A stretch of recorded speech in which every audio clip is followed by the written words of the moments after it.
नमस्कार. ॲस्ट्रो सुचंदा चॅनलवर आपले स्वागत आहे. आज आपण जाणून घेणार आहोत सूर्याला अर्घ्य जल का दिले जाते या संदर्भात. 9 ग्रहांमध्ये सूर्याला राजाची उपमा दिलेली आहे. आपल्याला माहितच आहे की सूर्याशिवाय पृथ्वीवर जीवन अशक्य आहे. सूर्याला कुंडलीमध्ये आत्मा समजले जाते. कुंडलीमध्ये ज्या ठिकाणी सूर्य बसलेला असतो त्या स्थानासंबंधित गोष्टींविषयी व्यक्तीला अतिशय आनंद वाटतो, सुख वाटते. म्हणजे काय तर समजा एखाद्या व्यक्तीचा सूर्य विवाह स्थानात बसला असेल तर त्या व्यक्तीला सर्वात जास्त आनंद आपल्या पार्टनर बरोबर किंवा त्याच्याशी केलेल्या बिझनेसमध्येच व्यक्ती स्वतःला गुंतवून घेतो व त्याला ही गोष्ट समाधान आनंद देणारी असते. सूर्यावरून व्यक्तीला समाजात मिळणारा रिस्पेक्ट समजतो. व्यक्तीचा कुंडलीमधील जर सूर्य चांगल्या पोझिशनमध्ये असेल तर व्यक्तीला सरकारी कामांमध्ये फायदा होतो.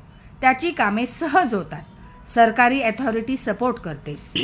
सूर्य व्यक्तीचे वडिलांशी असलेले चांगले संबंध दाखवितो. वडिलांचा सपोर्ट दाखवितो.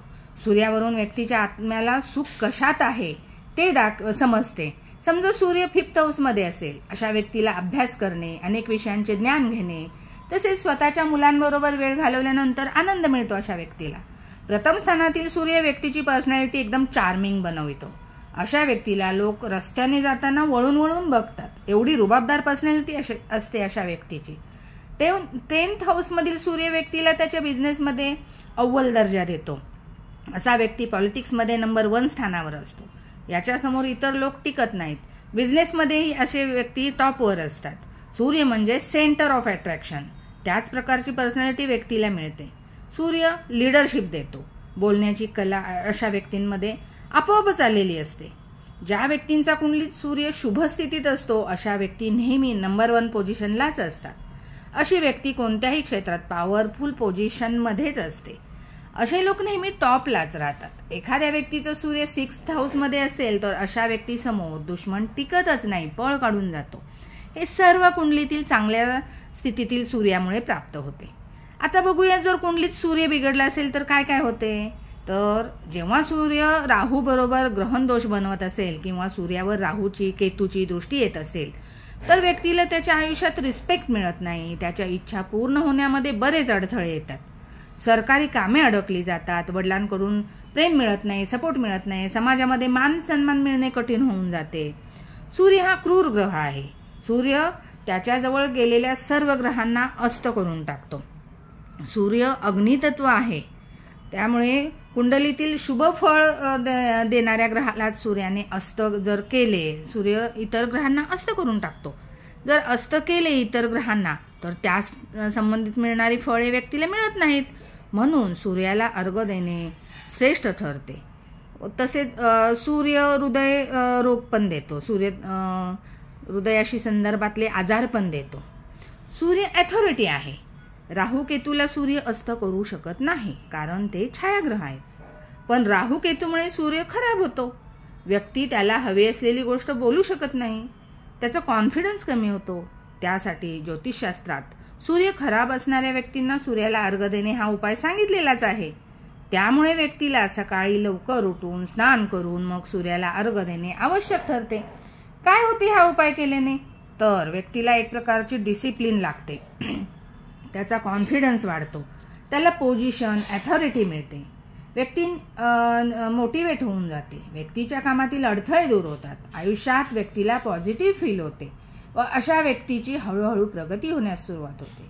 आदित्य हृदय स्तोत्राचे वाचन अशा व्यक्तीने नक्की करावे. ज्याचा कुंडलीतील सूर्य खराब आहे अशा व्यक्तीने आदित्य हृदय स्तोत्राचे वाचन करावे.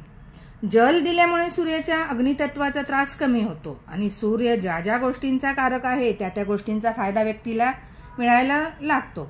असा अनेकांचा अनुभव आहे. म्हणून तर कित्येक वर्ष पासून ऋषीमुनी सकाळी सूर्योदयानंतर आपण ऐकलेलं आहे. ऋषीमुनी सूर्याला सकाळी लवकर उठून स्नान करून नदीमध्ये अर्घ्य देतात, जल देतात. ज्यांचा सूर्य चांगला आहे त्यांना गर्व होऊ नये. त्यांना गर्व झाल्यामुळे समाजातला मान सन्मान त्यांचा कमी होतो.